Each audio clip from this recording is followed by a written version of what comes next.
This program is for discussion purpose only. Business Plus TV or any of our anchor does not bear any responsibility or liability towards the content.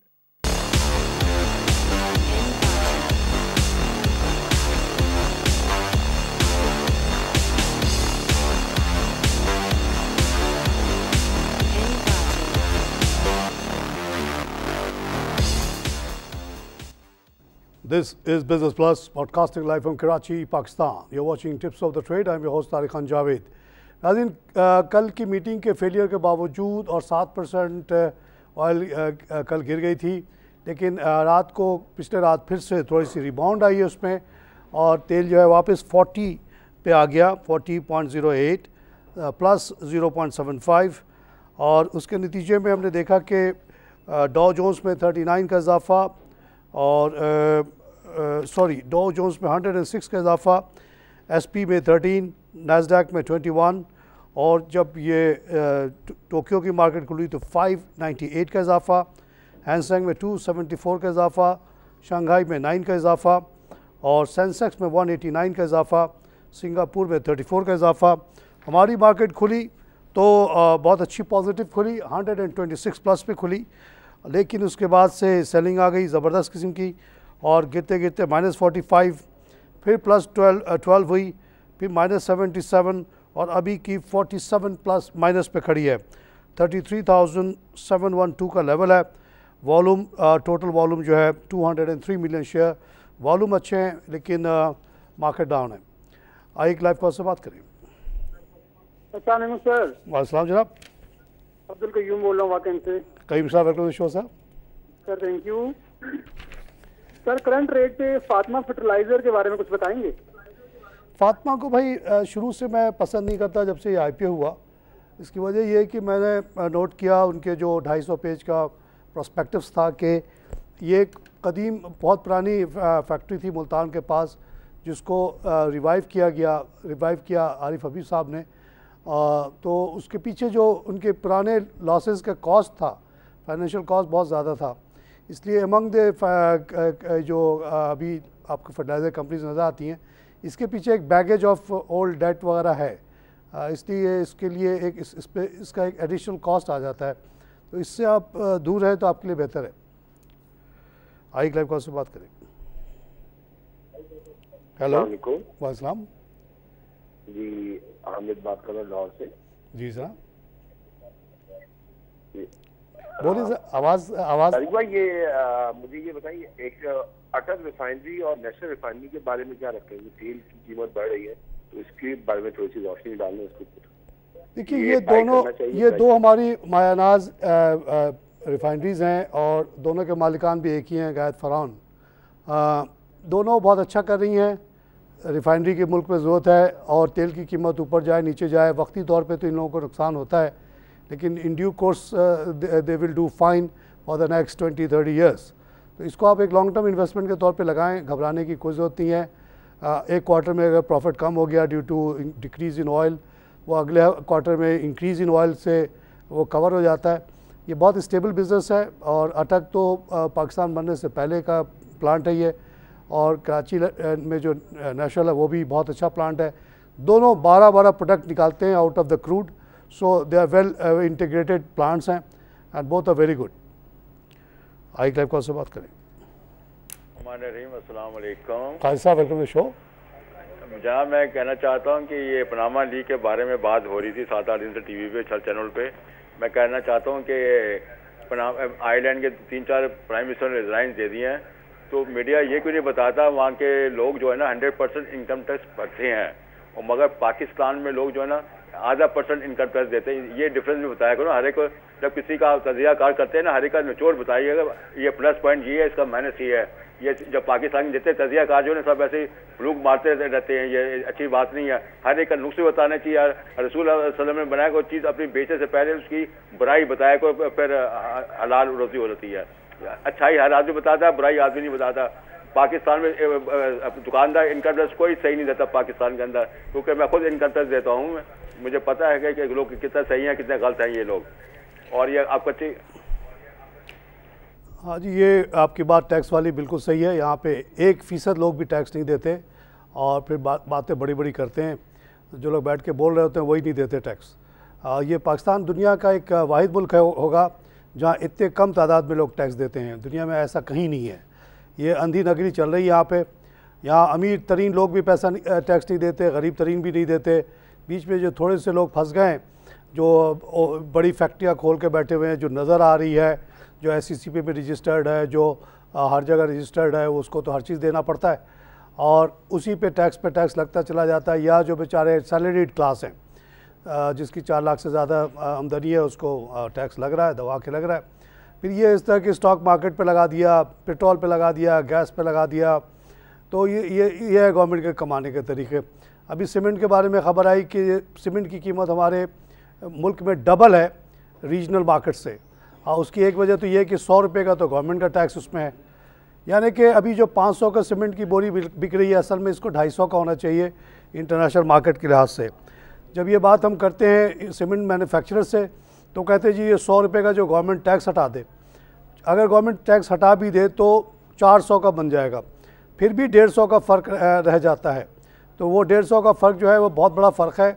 और ये जो cement factories वाले हैं उनको ये देखना चाहिए, कम करना चाहिए। इससे हमारी कॉस्ट ऑफ कंस्ट्रक्शन बढ़ती है और हमें प्रॉब्लम्स होती हैं। तो यहाँ पे ये चक्कर है कि यहाँ पे सीमेंट पे लगा दो 100 रुपये एक बोरी पे। बताओ एक बोरी पे 100 रुपये कोई टैक्स होता है दुनिया में? 250 रुपये की तो चीज़ है वो। आइए एक लाइव कॉल से बात करें। अस्सलाम जनाब। ये जो दवाई वाली कंपनी है काफी सर आवाज़ बिल्कुल कट कट के आ रही है, सुनाई नहीं दे रही।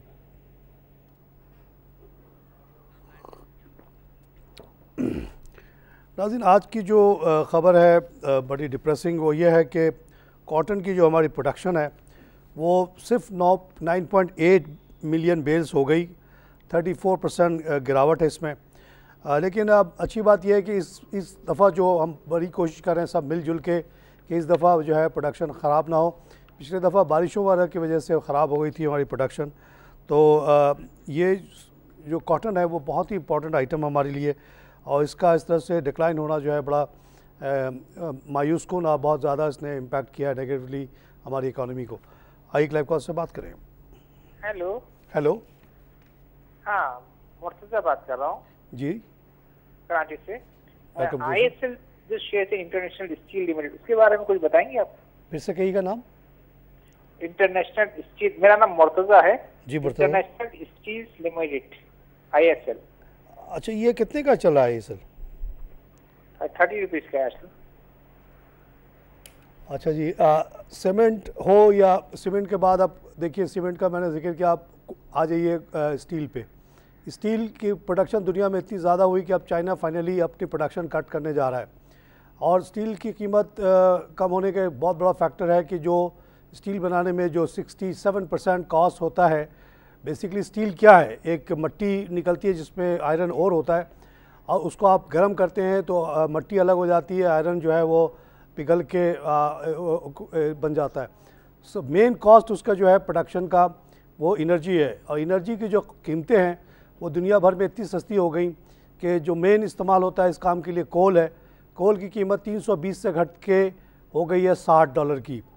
गैस, नेचुरल गैस जिसको हम यहाँ सुई गैस कहते हैं, उसकी कीमत अमेरिका वगैरह में वर्ल्ड में इस वक्त $2 है compare to $18 in the past. जो तेल की कीमत कम हुई उससे ज़्यादा इन चीज़ों की कीमतें कम हुई हैं। इसलिए जो स्टील की प्रोडक्शन कॉस्ट है वो बहुत नीचे आ गई।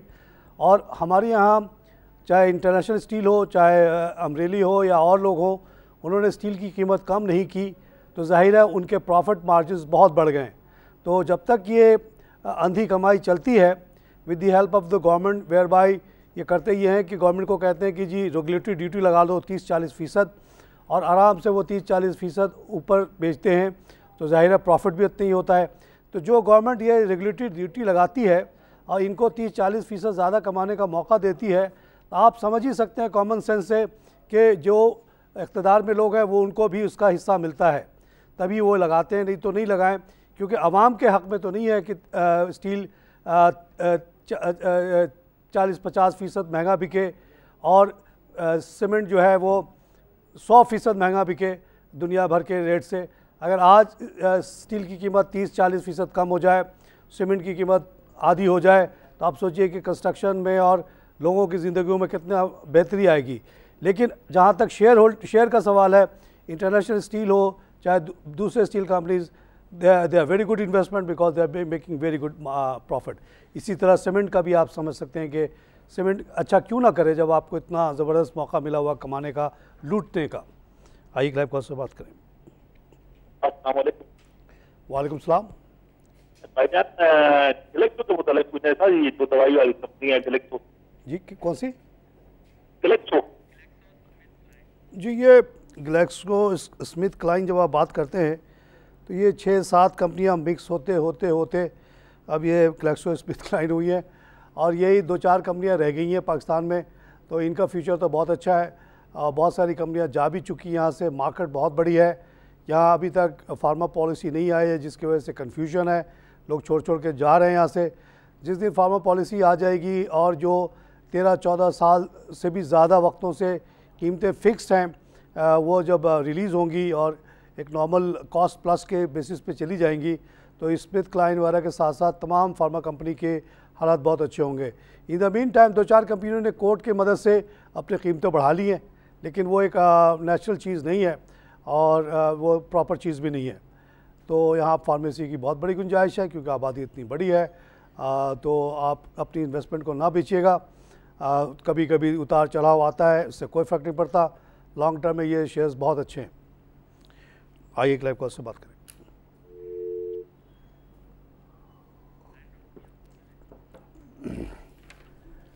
नाज़रीन, एक और जो आज की ख़बर है वो ये है कि FDI राइजेज़ 15% टू 957, यानी फॉरेन डायरेक्ट इन्वेस्टमेंट जो है उसमें 15% का इजाफा हुआ।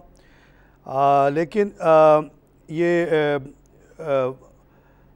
पिछले साल पूरे साल में जो है ये 9 महीने की फ़िगर है और पूरे 832 हुआ था, तो इस तरह से इंक्रीज़ है। लेकिन इसमें जो बल्क है वो चाइना से है, उसको अगर आप निकाल दें तो फिर कोई इतना बड़ा इंक्रीज़ नहीं है। आइए क्लाइव कॉल से बात करें। अस्सलाम वालेकुम। वाल साहब जनाब। डॉक्टर साहब क्या हाल है आपके? हाजी साहब वेलकम शो सर, मैं ठीक हूँ। डॉक्टर साहब मैं ये कह रहा, अभी कोई कॉलर ने आपसे अभी बात की इनकम टैक्स के बारे में जी। तो आजकल जैसे आपके इल्म में है कि आजकल फ्लैट कराची में क्लिफ्टन के ऊपर जो चल रहे हैं रेट 3 बेडरूम के ब्रांड न्यू बिल्डिंग में तकरीबन 4.5 करोड़ रुपए का रेट चल रहा है। तो क्यों इनकम टैक्स डिपार्टमेंट में उस तरफ नहीं जा रहा कि भाई ये 4.5 करोड़ का फ्लैट आप ले रहे हो, बेच रहे हो, तो ये टैक्स दे रहे हो कि नहीं दे रहे हो? ये 4 करोड़ का फ्लैट जो है जब ऑफिशियल रजिस्टर होता है तो 50 लाख का भी नहीं होता शायद, और इसी तरह से ये ब्लैक मनी छुप जाती है। अगर ये गवर्नमेंट इतनी अंधी बहरी है कि इसको तो सीमेंट पे 100 रुपये लेने में शर्म नहीं आती और पेट्रोल के ऊपर 40-50 रुपये एक लीटर जो बेचारा मोटरसाइकिलिस्ट लेता है उस पर लेने में शर्म नहीं आती।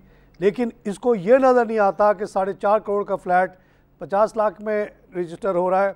और इतनी कॉमन सेंस नहीं है। ये हमारे चेयरमैन साहब को ख़िताब करता हूँ जो नए बने, खान साहब, ज़रा कॉमन सेंस से काम लें कि क्लिफ्टन में कोई फ्लैट मिलता है 30 लाख 40 लाख में जो आप जिस बेसिस पे आप रजिस्ट्री कर रहे हैं, अगर 4.5 करोड़ के हिसाब से करें तो एक तो आपको रेवेन्यू बहुत बड़ी मिल जाएगी, साथ साथ 4.5 करोड़ रुपये जो लेकर आया है मार्केट में उससे आप पूछ सकते हैं कि भाई ये 4.5 करोड़ लाया कहाँ से, और फिर वो वाइट इकॉनमी में शामिल हो जाएगा।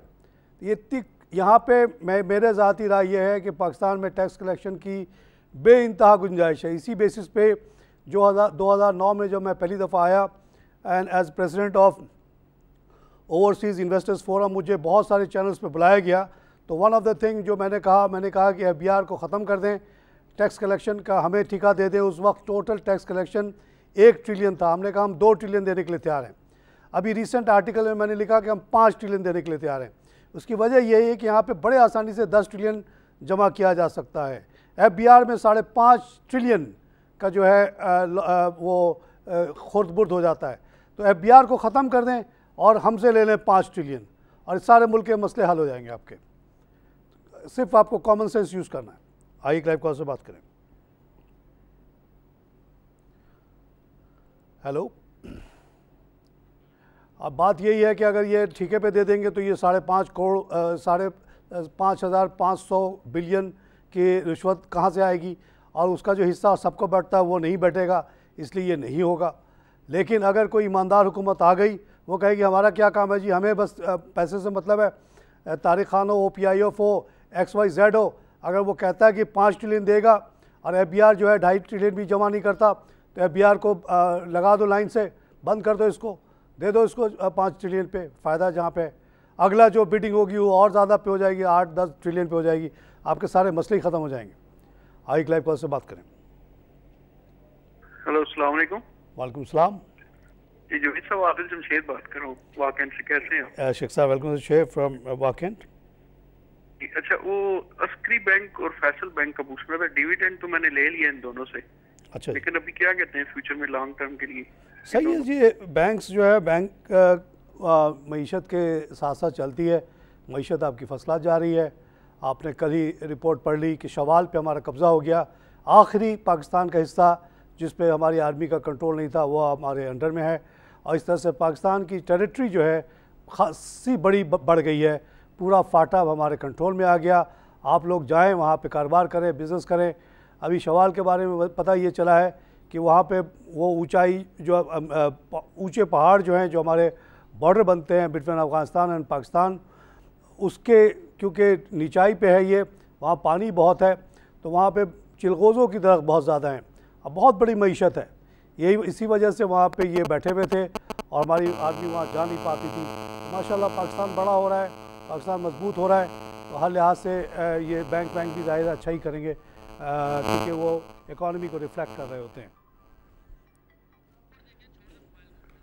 तो ये है सिचुएशन जनाब। फैसल बैंक और ये दोनों से आपने डिविडेंड ले लिया, अच्छी बात है, और आप इसको होल्ड करके रखें, बेच खरीद करने की कोई ज़रूरत नहीं है।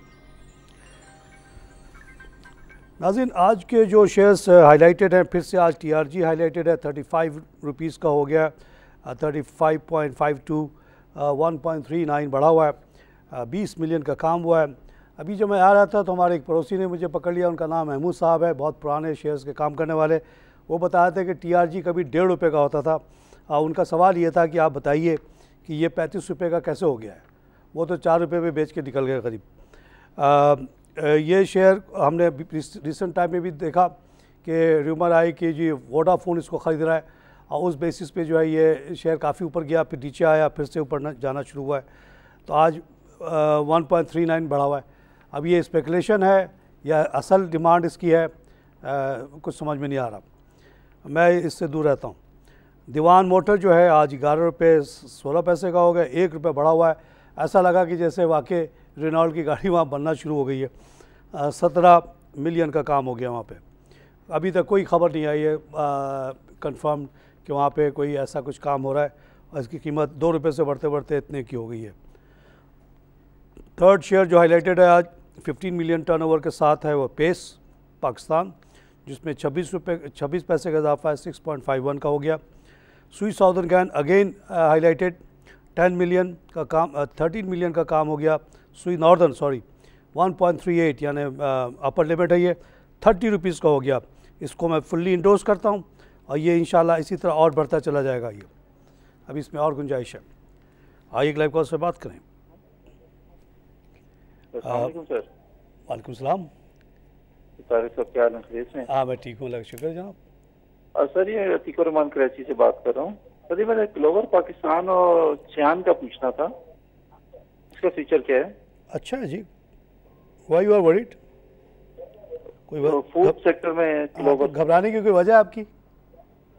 फूड सेक्टर को कुछ नहीं होता पाकिस्तान में जी, यहाँ पे इतनी ज़्यादा गुंजाइश है इन चीज़ों की। आप लॉन्ग टर्म इन्वेस्टर अगर हैं, आपको घबराने की कोई ज़रूरत नहीं है।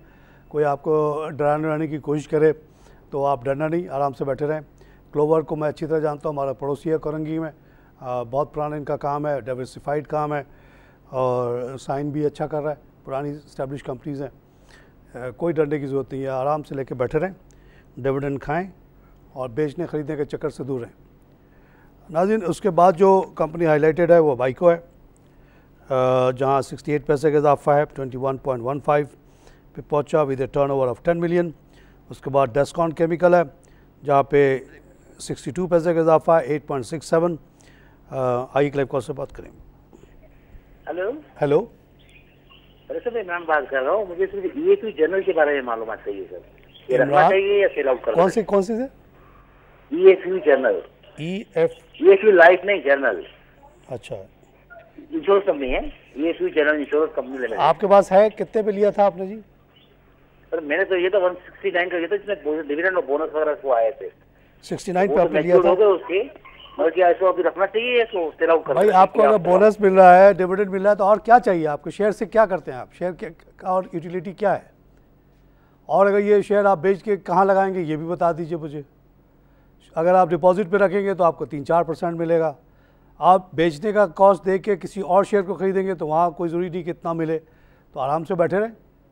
You have a good investment. अगर वो रिटर्न दे रहा है आपको इस पर घबराने की और ख़रीदो फरोख्त करने की ज़रूरत ही नहीं। Is doing well. EFU आदम जी, यही 2-3 तो कंपनीज़ हैं जो भी छोटी सी मार्केट इनकी है वो है, and they are doing well. अच्छा, नेक्स्ट जो कंपनी टॉप पे है वो है 8.3 मिलियन के साथ जहांगीर सिद्दीकी कंपनी, जो कि 41 की हुई। महमूद साहब इसके बारे में भी कह रहे थे कि ये 14 रुपये का हो गया था। अब कोई वजह बताए कि इतना महंगा क्यों हो गया, और ये भी कह रहे थे कि ये 1400 का भी था एक ज़माने में। तो ये कैसे, उनका सवाल ये था कि कैसे ये शेयर 1400 के होते हैं, फिर 14 पे आ जाते हैं, फिर 35 के हो जाते हैं, क्या वजह क्या है?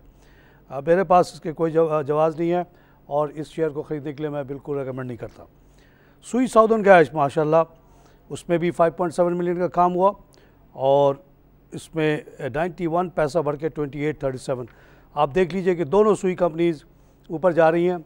उन्होंने जो लॉसेस वॉसेस थे बुक कर लिए और गवर्नमेंट से अभी तक वो एक्सपेक्ट कर रहे हैं कि वो लॉसेस जो है, लैंड लॉसेस जो है उसको वो कुछ इनको कंपनसेट करेंगे, और नहीं भी करेंगे तो इनको अब जो गैस कैपेबिलिटी बढ़ रही है, इनका कारोबार इतना बढ़ जाएगा कि वो सब लॉसेस को कवर करके भी आगे निकल जाएंगे। आइए एक लाइव कॉल से बात करें। नाज़रीन, यहाँ पे लूँगा एक छोटी सी ब्रेक।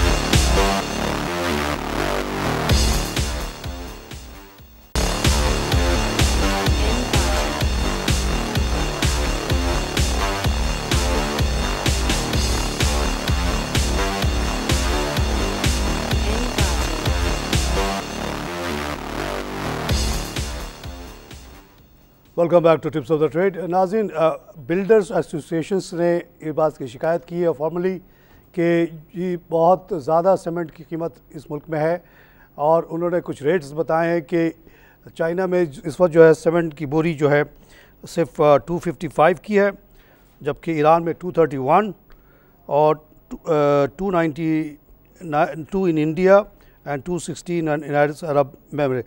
ये 50 किलो की बोरी जो होती है 500 की जो मिलती है उसकी बात हो रही है। और उन्होंने कहा कि ये बहाने करते हैं कि जी हम पे GICD लगा हुआ है, जबकि सुई साउदर्न ने कहा कि हमने सीमेंट पे कोई गैस पे GICD नहीं लगा हुआ। दूसरी बात ये कहते हैं कि जी 6% इम्पोर्ट ड्यूटी है इसके ऊपर कोल पे, इसकी वजह से हम कीमत कम नहीं कर सकते। हालांकि कोल की कीमत जो है $320 से घटते घटते $60 पे आ गई है, 60 से भी कम आ गई है।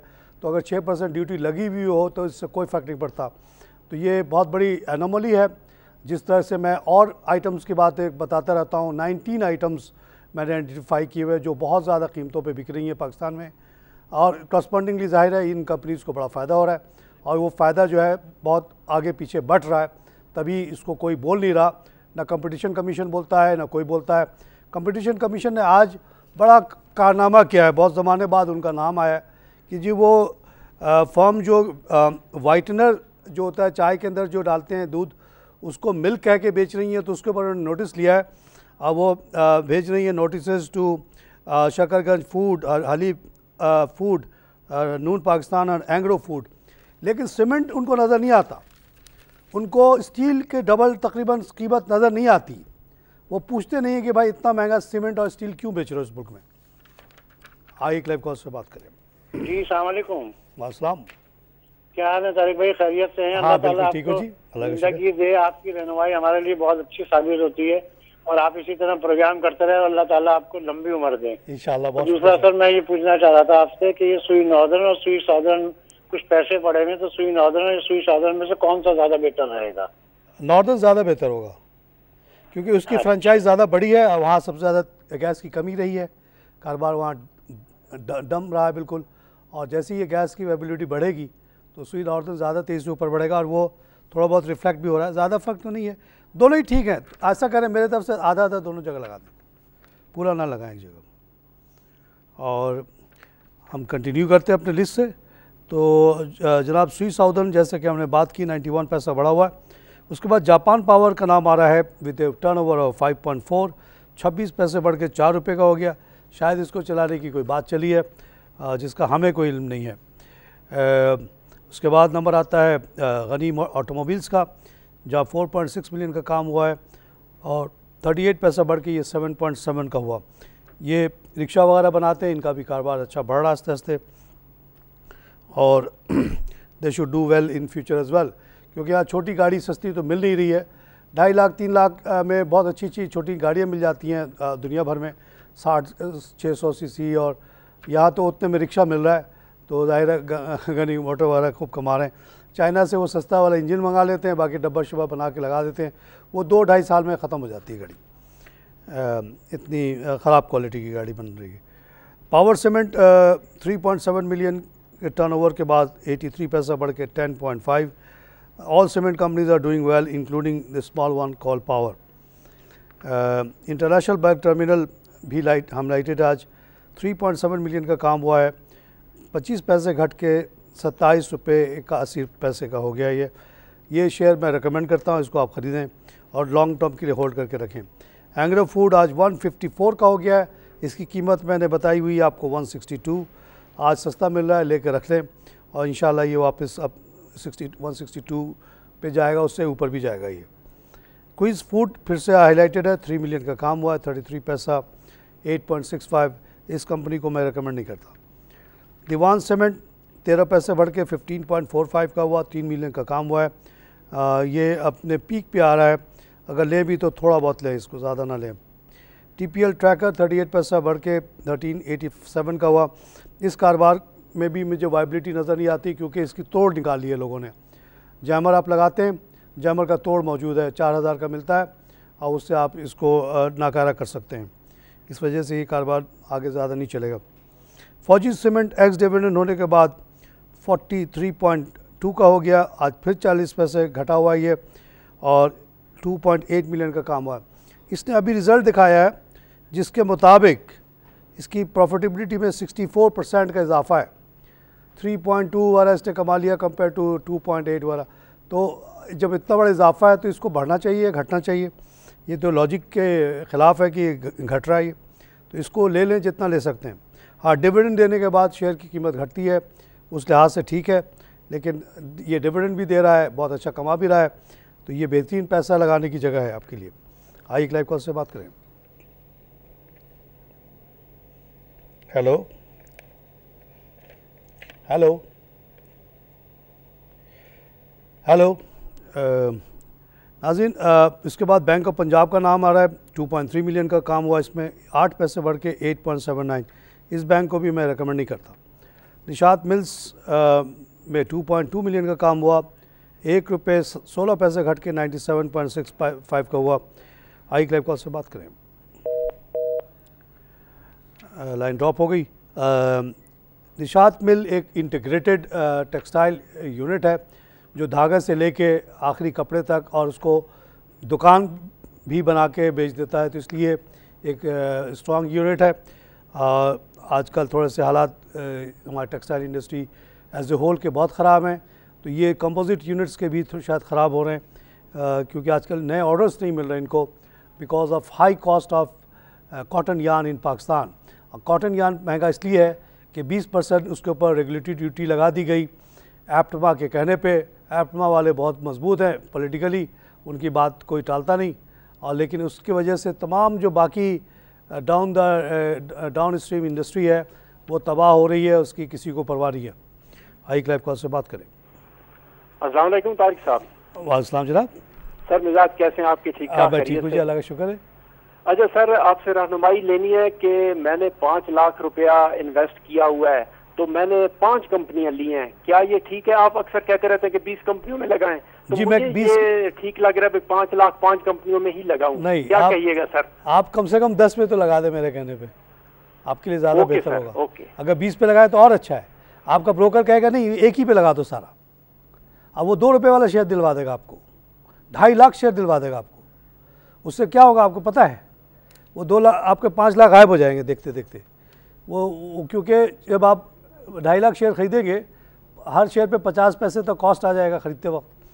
अब वो बढ़ के अगर 1 रुपया बढ़ भी जाएगा, 2 रुपये का शेयर 3 रुपये का हो जाएगा, फिर आप बेचेंगे उसके कहने पे तो वो 50 पैसे फिर लग जाएंगे, तो आपको तो 2 ही रुपये रह जाएगा, लेकिन वो 1 लाख रुपये कमा लेगा आपके प्रोसेस में, और आपको फिर कुछ नहीं मिलने वाला है। 2 रुपये वाला शेयर उठने के चांसेस बहुत मिनिमल होते हैं, बाज़ उठते भी हैं एका दुक्का ऐसे, लेकिन बहुत कम होते हैं। इस चक्करों में आपको नहीं पड़ना है। नॉर्मल परफॉर्मिंग शेयर्स लें, कम से कम उसकी कीमत 10 रुपये होनी चाहिए, और ऊपर हो तो और अच्छा है, और उसको लेके आप छोड़ दें। वो कहे उसको तकलीफ़ होगी 10-20 शेयर ख़रीदने में, लेकिन आपको इंसिस्ट करना है, खरीदते खरीदो, नहीं तो दुकान बंद करो अकाउंट में कहीं और जाता हूँ। और अपने कॉमन सेंस थोड़ा सा इस्तेमाल करें। ये शो सुनते हैं, इसमें जो नाम आते हैं उसको आप देख लें, और थोड़ा सा ये ब्रोकर वोकर कुछ नहीं होता, आप अपना थोड़ा सा कॉमन सेंस लगाएंगे, उससे ज़्यादा आपको समझ में आएगी। जो चीज़ें आपके सामने हैं, बिक रही हैं, दिख रही हैं, उनको लें आप। कोई मिस्टीरियस जी इसमें ये बहुत ज़बरदस्त होने वाला है, अंदर की खबर है, बोले कोई अंदर की खबर नहीं चाहिए, बाहर की खबर दिखाओ। आइए एक लाइव कॉल से बात करें। हेलो हेलो हेलो हेलो जी जी, मैं मिसेस खान बोल रही हूँ इस्लामाबाद से। Mrs Khan, welcome to show. PRL आजकल जिस रेट पे है, क्या वहाँ ले लेना चाहिए? बिल्कुल लेना चाहिए मैडम। PRL आगे जाएगा? बिल्कुल जाएगा, क्योंकि अभी ये 4 प्रोडक्ट से 12 प्रोडक्ट बनाने जा रहा है। इसी सिलसिले में इसने 7 टाइम आपसे राइट लिया, और उस पैसे से ये बहुत ज़बरदस्त वहाँ डेवलपमेंट हो रही है। इसके CFO से मेरी कुछ दिन पहले बात हुई थी, तो उन्होंने सब खुल के बताया कि इनको हेवी लॉसेस हुए ड्यू टू इन्वेंट्री, लेकिन आप लोगों को जो पैसा आ गया उससे उनकी वो उठ गए, वापस आ गए। और जब ये प्लांट 4 के बजाय 12 प्रोडक्ट बनाएगा, ज़ाहिर है इसकी प्रॉफिटेबिलिटी बहुत बढ़ेगी। लेकिन ये सब लॉन्ग टर्म चीज़ें हैं, आपको इसको अपनी कंपनी समझ के बैठ जाना है, और आप खुश हों कि जी मेरी कंपनी में अब मेरी कंपनी बेहतर हो गई, 4 के बजाय उसी कॉस्ट से अब 12 प्रोडक्ट बनाएगी। जितने ज़्यादा प्रोडक्ट होते हैं उनमें वैल्यू एडिंग ज़्यादा होती है, और उसका प्रॉफिट ज़्यादा होता है। तो ये बहुत बड़ी डेवलपमेंट है। ये हमारा पुराना रिफाइनरी इज़ डूइंग वेल, और इंशाल्लाह ये बढ़ेगा। ये निशात मिल अगर सफ़र कर रहा है तो due to government policy of 20% duty on yarn, otherwise it was a very good company. उसके बाद नंबर आ रहा है जी 2.2 मिलियन शेयर टर्नओवर के साथ पाक इलेक्ट्रॉन का 27 पैसे घट के 60-80 का हो गया। ये इस कंपनी को मैं रिकमेंड करता हूँ इस रेट पे। डेक्सकॉन ऑक्सी केमिकल, एक डेस्कॉन ऊपर भी आया था केमिकल, और ये है ऑक्सी केमिकल। इसमें भी 2 मिलियन का काम हुआ है, 21 पैसे बढ़ के ये 620 का हुआ। केमिकल कंपनीज़ को मैं वायबल नहीं देखता हूँ पाकिस्तान में। सिंपल रीज़न इज़ के अरबों से जो कंपटीशन है उसको हम सस्टेन नहीं कर सकते। उन्हीं का प्रोडक्ट है, उन्हीं के वो है, उसको आप वहाँ पे हमें लड़ना बहुत मुश्किल है। जो प्लांट लग गए हैं वो ज़्यादातर सफ़र कर रहे हैं, चाहे वो लोटे हो, चाहे एंग्रो का पॉलीमार हो, चाहे दीवान का पॉलीमार हो। तो I do not like this chemical companies in Pakistan. I live call से बात करें। हेलो हेलो नाज़रीन, उसके बाद जो नाम आ रहा है आज लिस्ट में वो है ट्राई स्टार पावर XD। यहाँ 2.1 मिलियन का काम हुआ, 75 पैसा बढ़ के ये हो गया 5.85 का। ये 2-2.5 रुपये का शेयर बढ़ना उस वक्त शुरू हुआ जब इसने अनाउंस किया कि एक बड़ा प्लांट लगा रहा है अपने साइट के एरिया में, और उसके वजह से इसकी सिचुएशन थोड़ा इम्प्रूव होना शुरू हुई है। ये कराची इलेक्ट्रिसिटी के अच्छी टर्म पे एग्रीमेंट हुआ है कि किस रेट पे वो ख़रीदेंगे, और कराची इलेक्ट्रिक उनको इनकरेज कर रहा है कि एक्सपेंशन करें। आप आइए लाइव कॉल से बात करें। Hello sir. वालेकुम। तारिक साहब कैसे आप? ठीक है मैं ठीक हूँ जी। सर मैंने अभी तकरीबन 4 से 5 महीने पहले गुलशन स्पिनिंग मिल खरीदा था। वो आपके रिश्तेदार की है क्या? नहीं सर, ये नहीं, बस क्या आपका क्या ताल्लुक है उस कंपनी से? मैंने बस परचेज किया और वो बस क्यों किया आप? उसकी वजह तो बताए ना, कोई रिश्तेदारी तो होगी इससे। गुलशन स्पिनिंग का तो मैंने नाम भी नहीं सुना आज तक। नहीं, मैंने इसका नाम आज पहली दफ़ा सुना है। आपका कोई ना कोई रिश्ता तो होगा इससे।